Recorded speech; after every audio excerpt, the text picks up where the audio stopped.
ওনার land properties আসলে কি বলবো যে অঞ্জনা আপাতত চলে গেছেন, ওনার এই ল্যান্ড, এই সম্পদ, এই টাকা, এগুলোর আসলে কি হবে এক আল্লাহই জানে।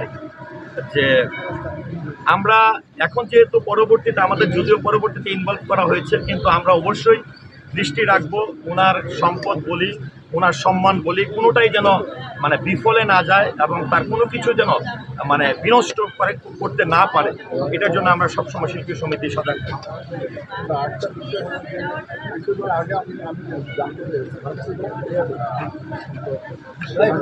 তার কাছ থেকে 45 লক্ষ টাকা তার এই যে 45 লক্ষ টাকা তার পেল, এটা আপনারা খুঁজে বের করবেন।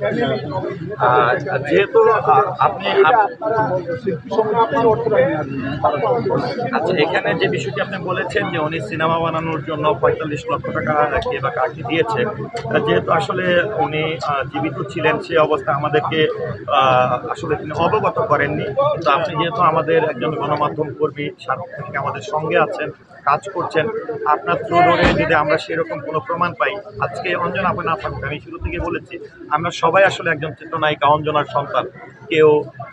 তো সেই প্রেক্ষাপটে অবশ্যই আমরা মনে করি যে অঞ্জনা আপার শেষ বিদায় হওয়ার সত্ত্বেও তার তো আসলে অনেক কিছুই ব্যাপার স্যাপার আছে।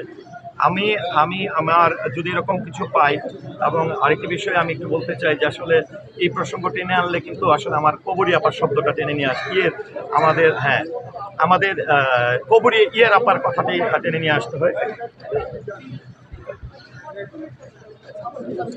হ্যাঁ, কবরী আপার কথাটি আমার টেনে আনতে হয় যে তিনি শুধু বাংলা চলচ্চিত্রের একজন কিংবদন্তি ছিলেন না, তিনি একজন রাজনৈতিক দলের এমপি ছিলেন। আমি গত 1 বছর আগে যখন কবরী আপার কবর জিয়ারত করতে যাই, আমাকে অনেকক্ষণ ধরে খুঁজে কবরী আপার মতন একজন জনপ্রিয় কিংবদন্তি অভিনেত্রীর কবর খুঁজে বের করতে হয়েছে, এবং আমি প্রায় হাফ অ্যান আওয়ার আমার খুঁজতে হয়েছে। তখন আমি খুব আক্ষেপ করে বলেছিলাম যে একজন সরকার দলীয়, তৎকালীন সময় আওয়ামী লীগ সরকার ছিল, সরকার দলীয় এমপি, তার কবরের চিহ্ন নেই বা তার কবরটি যেটাকে ফিক্সড কবর বলে বা স্থায়ী কবর বলে সেটা হয়নি। তো সেই প্রেক্ষাপটে অবশ্যই আজকের আপনাদের মাধ্যমে আমরাও চেষ্টা করব যে অঞ্জনা আপাকে যেহেতু বনানী কবরস্থানে সমাহিত করার সেই সৌভাগ্যটি আমাদের হয়েছে, কবরী আপার মতন যেন সেই জিনিসটি না হয়। কবরী আপার পাশাপাশি অঞ্জনা আপার কবরটিও যেন স্থায়ীভাবে করা হয়, কারণ একজন চিত্রনায়িকা কবরী, একজন চিত্রনায়িকা অঞ্জনা চাইলে আর বাংলাদেশে জন্ম হবে না।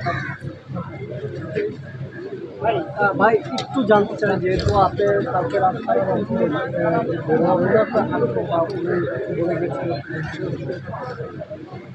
আসলে অঞ্জনা আপার সঙ্গে আমরা অঞ্জনা আপাকে যখন পেয়েছি এক প্রকার যেটি বলবো যে ক্লিনিক্যালি ডেটই পেয়েছি, অনেকটা ক্লিনিক্যালি ডেটই পেয়েছি। সেই জায়গায় আমাদের সঙ্গে আসলে অঞ্জনা আপুর কথা বলার কোনো সুযোগ হয়নি। ওনার আক্ষেপ, ওনার স্বপ্ন, হ্যাঁ, এই বিষয়টি যদি বলি যে আজ থেকে উনি অসুস্থ হওয়ার আগেও যেরকমটা উনি একটা সিনেপ্লেক্স করতে চেয়েছিল, হ্যাঁ, এবং তিনি সবসময় আসলে চলচ্চিত্রকে ভালোবাসতেন। ওনার যে আক্ষেপ, আসলে অঞ্জনা আপার আক্ষেপ চাওয়া পাওয়ার কোনো শেষ ছিল না। উনি সবসময় নিজেকে চিন্তা করতেন যে আরও কীভাবে আসলে সাধারণ মানুষের সঙ্গে ইনভলভ করা যায়, ইন্ডাস্ট্রির মানুষের, সাধারণ মানুষের ভালোবাসা পাওয়া যায়। তাছাড়া ওই যে সিনেমার বিষয়ে যদি আসলে টাকা দেওয়া এই বিষয়টা আপনার আসলে সিনেমার ব্যাপারে অঞ্জনা আপাকে টাকা দেওয়া হয়েছিল কিনা এই বিষয়ে আমরা খুব একটা অবগত না। আর সিনেমার বিষয়টি অবশ্যই যদি পাবলিককে কেউ দিয়ে থাকে অবশ্যই আমাদেরকে তারা অবগত করবেন, কারণ যিনি দিয়েছেন তিনি অবশ্যই তার যদি দাবি দাবা থাকে আমাদেরকে জানাবেন। সরকারের পক্ষ থেকে হলেও তো যেহেতু সরকারের টাকা, জনগণের টাকা, সেটিও আমাদেরকে অবগত করবেন। তো আসলে কোনো বিষয়ে অভিযোগ বা কোনো জিনিস আমাদের কান পর্যন্ত পৌঁছানোর আগ পর্যন্ত আসলে আমরা তো সঠিকভাবে আসলে কোনো পদক্ষেপ নিতে পারছি। তাছাড়া যদি বলি যে বিভিন্ন আসলে অঞ্জনা আপার দ্বিতীয় কেউ হয় না, কারণ দেখেন আমরা 80-র দশকের অনেক সেলিব্রিটি, অনেক তারকাকেই দেখি অভিমান করে দূরে সরে আছে, অনেকেই সিনেমার পর্দায় নেই, অনেকেই কাজ করছেন না, কিন্তু অঞ্জনা আপাও কিন্তু সিনেমায় কাজ করেননি এবং অনেকদিন ধরেই তিনি সিনেমার পর্দার আড়ালে ছিলেন। কিন্তু অঞ্জনা আপা চলচ্চিত্র সংশ্লিষ্ট বা যে কোনো অনুষ্ঠানে তার সম্পৃক্ততা, তার উপস্থিতি আরও বেশি প্রাণবন্ত করত। তো অঞ্জনা আপার সম্পর্কে যদি বলতে চাই, আসলে বলে কোনো শেষ করা যাবে না। অঞ্জনা আপাই একজন। অঞ্জনা আপাকে চলচ্চিত্র, সারা দেশের মানুষ চলচ্চিত্র সারা জীবন অনেক মিস করবে। আমার সাথে মানুষ হিসাবে সম্পর্কের কথা যদি বলতে চাই, অঞ্জনা আপা ছিল একদম বাচ্চাদের ক্যারেক্টার। তিনি এই অভিমান করতেন, আবার অভিমান করে কথা বলা বন্ধ করে দিতেন, আবার এসে কথা বলতেন নিজে থেকেই। ওনার অভিমান ভাঙানোর কারো প্রয়োজন হতো না। তিনি সবসময় মানে নিজে থেকেই সবার সঙ্গে মিশার চেষ্টা করতেন। ওনার অভাব পূরণ হবে। আসলে আমরা যাদেরকে হারিয়েছি, আমি বরাবরই বলি, আমরা যারা এখন অভিনয় করি, আমরা এখনো অভিনয় শিল্পী হতে পারিনি। যারা 80-র দশকে ছিল কিংবা 90-র দশকে ছিল, তারা অভিনয় সত্তাকে মনে প্রাণে ধারণ করে তারা অভিনয় করত। তো 80-র দশক 90-র দশকের শিল্পীদের মতো আদৌ আমরা হতে পারবো কিনা সেটা নিয়েও সন্দেহ আছে।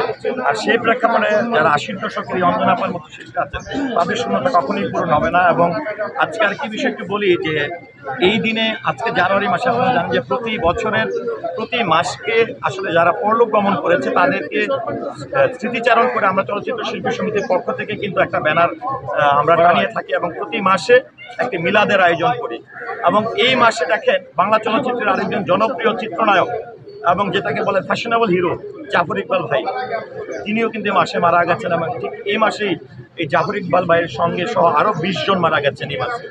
আপনারা যদি ব্যানারটি দেখেন, আমরা কিন্তু সেটি টানিয়ে দিয়েছি যে অঞ্জনা আপা সেই 20 জনের সঙ্গে 21 জনে যুক্ত হয়েছে। আপনার সাথে কোনো স্মৃতি নেই? আসলে আমার সাথে তো স্মৃতি শেষ নেই। আমার সাথে সবচেয়ে বড় স্মৃতি যে একটা মানুষ রাগ করতে পারে, একটা মানুষ নির্বাচন করলে কোন প্যানেল থেকে দাঁড়িয়েছে, ওনার নির্বাচনী রেজাল্ট কি, তিনি কিন্তু কোনোটাই দেখতেন না। এবং উনি একটি মানুষ যে আমরা যখন মনে করি আমাদের আইডল বা আমাদের সিনিয়ররা কেউ কোনো আনুষ্ঠানিকতার মধ্যে আসবে, কেউ যখন আসে না, এই অঞ্জনা ম্যাডামকে কিন্তু পাওয়া যেত। তো সেই প্রেক্ষাপটে অঞ্জনা আপার সঙ্গে অনেকেরই সুসম্পর্ক এবং তার সঙ্গে আসলে যাদেরই একদমই আমাদের যারা ছোটো ছোটো চরিত্রে অভিনয় করেন সেই জায়গা থেকে শুরু করে সিনিয়র অনেক শিল্পীদের সঙ্গে কিন্তু অঞ্জনা আপার একটা হৃদ্যতার সম্পর্ক। যখনই আসলে অনেকে আজ করতে পারে যে অঞ্জনা আপা অসুস্থ, তখন মনির সঙ্গে যেটা তারা অভিযোগ করছেন যে তারা যোগাযোগ করার চেষ্টা করার পরে মনি নাকি জানিয়েছে, যেটা আমি বলতে পারবো না, তারা অনেকে এরই মধ্যে আমি দেখছি সাক্ষাৎকারে বলেছে যে বলেছে যে না, মা ঠিক আছে, সুস্থ আছে। এর মধ্যে হচ্ছে ওনার একজন লয়ার আছে, আমি আমার আরেকটির সঙ্গে কথা হতো এবং ওনার যে সিনেপ্লেক্সটি করার কথা ছিল নরসিংদীতে, সেই সিনেপ্লেক্সের বিষয়টি সূত্র ধরে আমার নরসিংদীর একজন আন্টি আছে, সে আন্টিও নাকি দেখতে গিয়েছিল এবং দেখতে যাওয়ার করেছিল এবং ওনার কাছে যাওয়ার চেষ্টা করেছিল, তখনও নাকি তাকে আসলে দেওয়া হয়নি। এটিও গতকাল আপনারা নিশ্চয়ই দেখেছেন, সাক্ষাৎকারে তিনি বলেছেন। তো সবকিছু মিলিয়ে আসলে অভিযোগ করতে পারবো, অনেক কিছুই বলতে পারবো, কিন্তু একজন অঞ্জনা আপাকে তো পাবো না। কারণ অঞ্জনা আপা একা ছিলেন, তার জীবনটা একা কেটে গেছে। আজকে আমি মনে করি যে যেভাবেই বলুক না কেন, পালিত সন্তান বলি, পালিত মেয়ের জামাই বলি, আমরা আসলে অঞ্জনা আপা এমন একজন মানুষ, আজকে যারা আপনারা গণমাধ্যম করি না তারা অঞ্জনা আপার সন্তানের মতো, আমরা যারা ইন্ডাস্ট্রির মানুষ আছি সবাই তার সন্তানের মতো। তো এই হচ্ছে সর্বশেষ। আমরা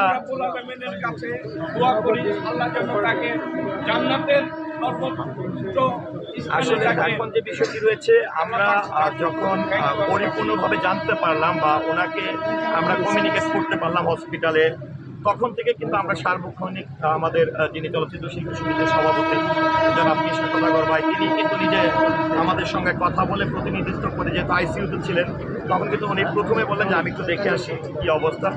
তারপর থেকে গত 2-3 দিন ধরে কিন্তু আমরা শিল্পী সমিতির পক্ষ থেকে সার্বক্ষণিক কিন্তু আমরা ছিলাম।